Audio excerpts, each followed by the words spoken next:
Shavua Tov. Shavua Tov. Magnifique ce Shabbat, hein. On a fait tzav comme il faut, on a fait barbecue après le Shabbat. Merci Rav en tout cas pour ces beaux conseils.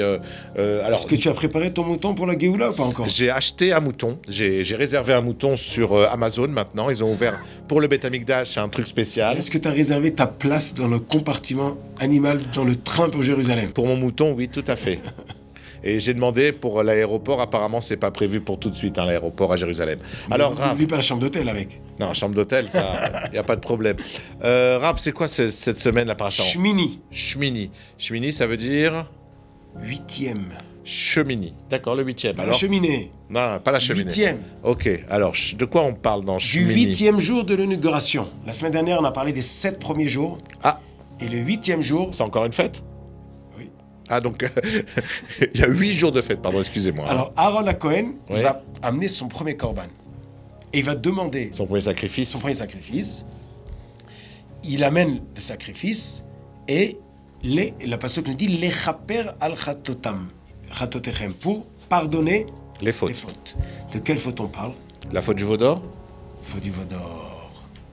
Donc les Juifs ont tout préparé. Ils ont construit le tabernacle. Ils ont préparé les kohanim. Ils ont amené les korbanot. T'as vu, j'arrive Et à là- suivre, hein? Ouais, je suis là. Et c'est le jour où tout le monde attend. Est-ce que on va être pardonné? Alors, comment on sait? Alors qu'est-ce qu'il a fait Aaron? Il a fait le korban, il a aspergé le sang sur le misbéach, il a amené les graisses, il a mis les viandes. Et qu'est-ce qu'il a fait? Quand il a fini le travail, il est sorti vers le peuple et il les a bénis. Et il a attendu de voir la promesse. Et le feu est descendu du ciel et a brûlé la viande. Ah, il n'a pas allumé le feu. Donc, quand vous prenez votre barbecue, pas besoin de prendre le feu avec vous. Ah, C'est un cadeau d'Akadosh Baruch Hu qu'il a promis. Et c'est exceptionnel. descendu. Alors, prenez vos allumettes, Et pardon. le feu, il est descendu. Ouais. Et là, tout le monde était content. Le pasteur me dit Vayaronu, Rina, la Simcha.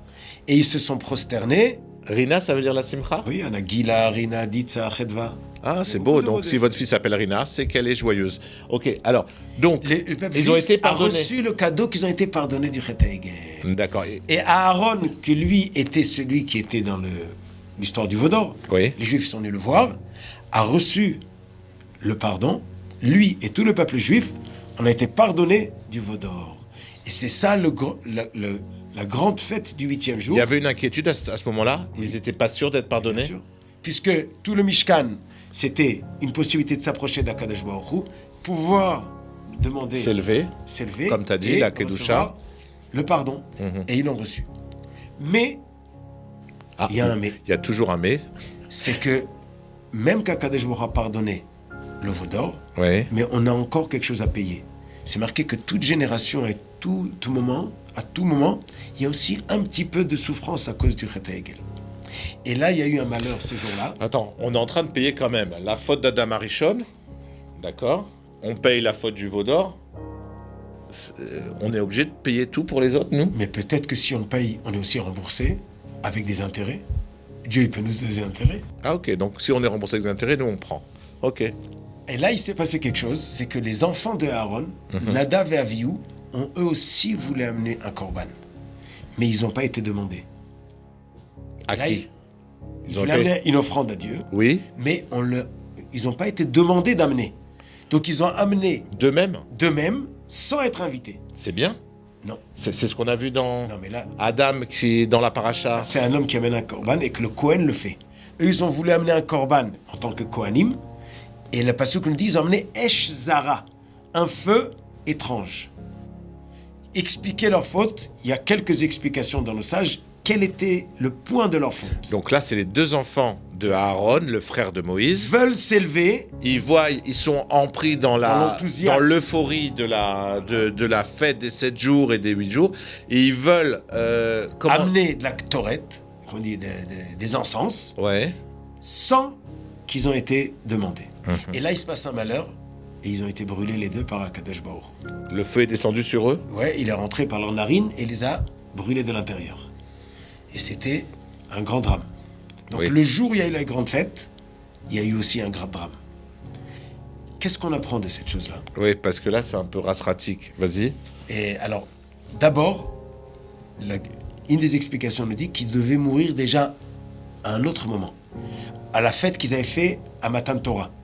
Et Akadosh Baruch Hu a eu pitié, qu'ils sont morts que presque un an plus tard. Donc ça aurait pu être pire. Mais une deuxième chose qu'on apprend de cette histoire, c'est que s'approcher de Dieu, c'est un zrout, c'est un mérite. On peut s'approcher, s'élever, mais il faut faire attention. Ne pas avancer trop. Si tu te rappelles au Har Sinaï, au mont Sinaï, Hachem il a dit ne pas s'approcher de la montagne. Et même Aaron et ses enfants qui sont montés, pas jusqu'en haut, il n'y a que Moshe qui monte. Plus on s'approche de quelque chose de saint, plus on est haut, plus il faut faire attention. Un petit exemple, celui qui roule à 20 à l'heure, même s'il prend un poteau, c'est pas dangereux. Mais s'il roule à 200 à l'heure, c'est mortel. Pour le poteau et pour lui-même. Ok. Donc je vois que tu as pitié pas que des animaux, même des poteaux. Même des poteaux. Ça rebat les poteaux. Ça rebat les poteaux. C'était la blague du Rav. Ah, vous voyez, petit à petit, on y arrive.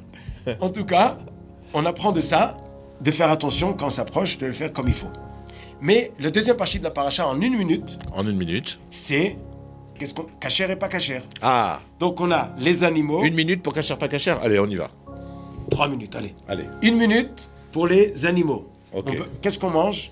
Que les animaux qui ruminent et qui ont les sabots fondus. Sabots fondus. Donc les vaches, les moutons, mais pas le chameau. Parce qu'il n'a pas les sabots fondus alors qu'il rumine. Pas le... Cochon. Pourquoi? Parce qu'il est rose. Il a les sabots fondus, mais il rumine pas. Ok. Le chameau, c'est le contraire. Il a pas les sabots fondus, Mais il rumine. Ok. C'est pas bon. Le cheval. Et le lion, bien sûr que non, parce qu'il a les deux, il a pas. Ni il rumine, ni les sabots fondus. Ok.